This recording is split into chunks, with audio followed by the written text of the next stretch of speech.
біздің ашық сабағымызға қош келдіңдер. Олай болатын болса, қазір түрлі түсті фишкалар арқылы аламыз. Сосын барып мен айтамын, кім қай жаққа отыратындығын әзірше фишкаларды аламыз. Жайлап асықпаймыз.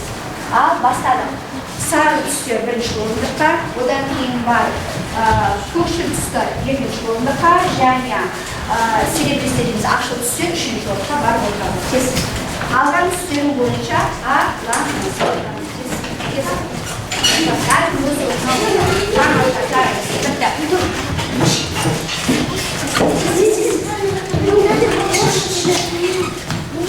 Әсия, отырамыз. Мұрай, тамаша жарайды. Алла бұлай болатын болса, бүгінгі сабағымызда не болып қалды? Орыншы деп алдым. Үш қатты.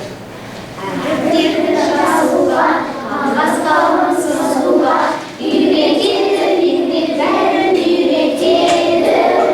Үлкендерді сыйлауға, кішілерді ұрмауға, үйретеді, мектеп бәрін үйретеді. Тамаша, жарайсың. Келе ғой. Сыныптастар келеді. Сыныптастар олар бір сыныпта оқыған немесе бұрында бірге оқыған оқушы бар. Тамаша, жарайсыңдар. Ал енді қазір достық туралы. Кім маған достық туралы не айтып бере алады? Мақал айтып бере алады. Ал, бастап өт. Дос болса берік бол, досына серік бол. Тамаша, тағы да кім айта алады?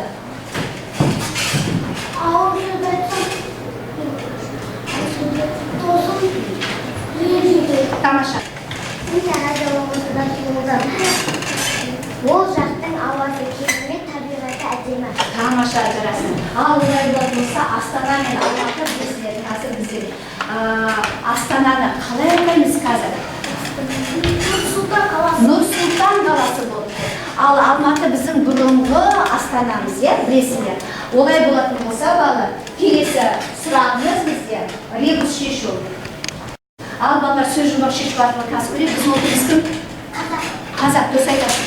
Ай-бай, екінші сұрақ, сен дүниеге алып келген асыл жақтың? Ана, тамаша, жарайсың. Келесі, ұлттық тағамыз, қандай ұлттық тағамды білеміз? Қазы, тамаша, жарайсың. Одан кейінгі сұрақ, сүттен жасалған сусынды кім айта алады? Сүттен жасалған сусынды? Айран, керемет, жарайсың. Ай-бай, ол затпен сурет саламыз, кім аған айта алады? Ол затпен қандай затпен сурет салады? Қалан, дұрыс айтасың. Болмасын, сені болсын, адамға сұлулығы шын тұрған. Сен жарықсың, сен жерсің, сен гүлсің, сен адамсың, сен ауасың, сен анамсың. Бәрі менің өмірім, сен сыйлаған туған жерім, отаным Қазақстан ел. Ал олай болмаса бала, Қазақстан жерінің қандай керемет болма екендерін барлықтарыңыз білесіздер. Енді қазір үйге берген алынған тапсырмалар бойынша Қазақстан табиғаты туралы кім маған айтып бере алады екен? Келіп отыр.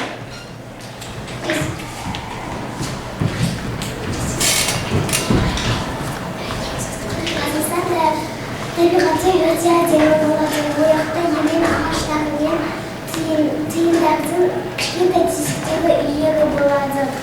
Ояқта өзен өте кір болғанымен ояқта көптеген ағаштар мен жапырақтар болады. Түрлі түсті ағаштар. Атмеді келесі. Тамаша, жарайсың. Өсімдіктер кітапқа, қызыл кітапқа енген өсімдіктер туралы. Шыққан отырғандарына не істеп істейсің? Адайып қалған жануарлар қызыл кітапқа енеді. Адамдар оны не істеп? Адамдар оны қорғайды. Тамаша, жарайсың. Келесі. Тарас шаһары туралы кім маған айтып береді? Келе ғой. Тарас шаһары. Түркістан ол ежелгі қала болып саналады. Бұл жерден өтетін жерлер Сырдария өзені Қаратаудың ортасында олар орналасқан. 21-ші ғасырда олар мақтанған. Тамаша, пайдалы қазбалар туралы.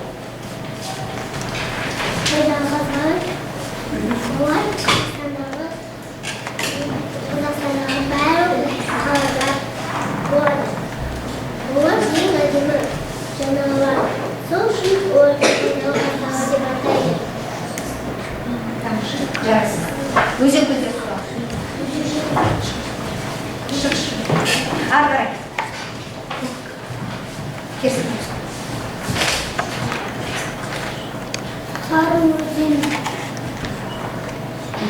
Торғай өзені, Ырғыз өзені. Ал балалар қараңдар, Қазақстан жері кең аумақты алып отыр. Қазақстан жерінде 14 облыс белгіленіп тұр. Солтүстігіндегі облыстарда Қостанай, Ақмола, Павлодар, болса шығыс облыстарында мемлекет қалалар, және де оңтүстік жағында Алматы, Жамбыл, Қызылорда, батыс жағында Атырау, Маңғыстау, Ақтөбе. Міне осы облыстардың ішіндегі біздің алуан табиғатымен, өсімдіктермен, жануарларының ерекшеліктеріне қазір ғана балалар рефератпен өздерінің ой-өрістерін айтқан болатын. Ал қазір біз енді Қазақстан жерінің басқа мемлекеттермен шектесіп жатқанын көріп отырмыз. Ол 5 мемлекетпен шектеседі. Жоғары жағында Ресеймен, Түркменстанмен, Өзбекстанмен, Қырғызстанмен, Қытаймен шектеседі екен. Және біздің қазақ жерінің байлығы соншалықты, ояқтағы табиғаты да, өсімдіктер мен жануар әлемде басқа елдермен салыстырғанда өзгеше әлемнің кереметі. Дұрыс айтасыңдар балалар, Қазақстан жері кең байтақ деп жауап бердік, иә? Одан кейін бар, Қазақстан неше мемлекетпен шектеседі дедік біз? Қазір ғана 5 мемлекетпен, дұрыс айтасыңдар. Ал астанасы Алматыға, қазір біздің Қазақстан Республикасының астанасы Алматы ма? Жоқ. Қайғалы екен бізде, кім айтады екен? Нұр-Сұлтан екен, тамаша. Ұлты қазақ дейді, кәнеке. Ұлты қазақ, ары қарай. Келесі, шықпайтын. Қарап отырсаңдар, табиғи ескерткіштеріміз Тараз қаласының өзінде де Түркістан бар, Әл-Фараби еліміздің мекендеген аумақтарындағы таулы аймақтарымызда Медеу орталығы бар. Одан кейін бар шомылатын балаларымыз айтты, өзендер, көлдер туралы, біздің кен байлықтарымыз туралы айтылды. Одан кейін мұнайымыз бар Ақтау өңірлерінде, неше түрлі ерекше балықтарымыз бар, табиғаты туралы бізде айтылды, кереметтігі туралы. Келесіне егілік аумақтарына келесі бақыт беріледі. Әр қайсыларын ақа туған өткендерін туралы шәргір бөлгені жазап береміз. Кес.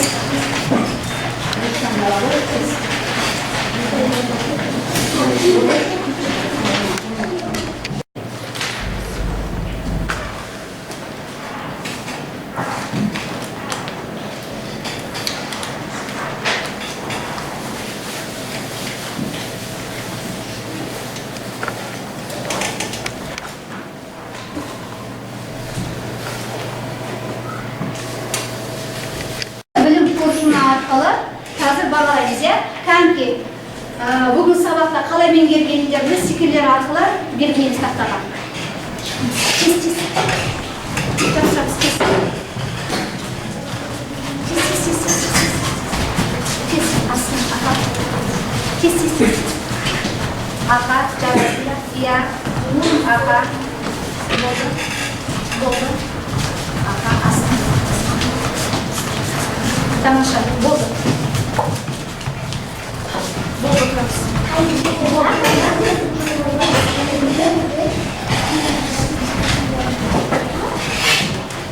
Тез отырамыз. Қазір мен сабақта қалай меңгергендерімді фишкаларын арқылы көрсетіңдерші, кімде қанша фишка бар екен. Тамаша, 2, 3, 5, тамаша, 3, 2. Жарайсыңдар. Керемет, өте күшті. Жарайсыңдар. Бір-бірімізге шапалақтап қоямыз. Ондай болса, сендерге тапсырма. Менің отаным Қазақстан туралы шағын шығарма жазып береміз. Осымен сабағымыз аяқталды. Сау болыңыздар.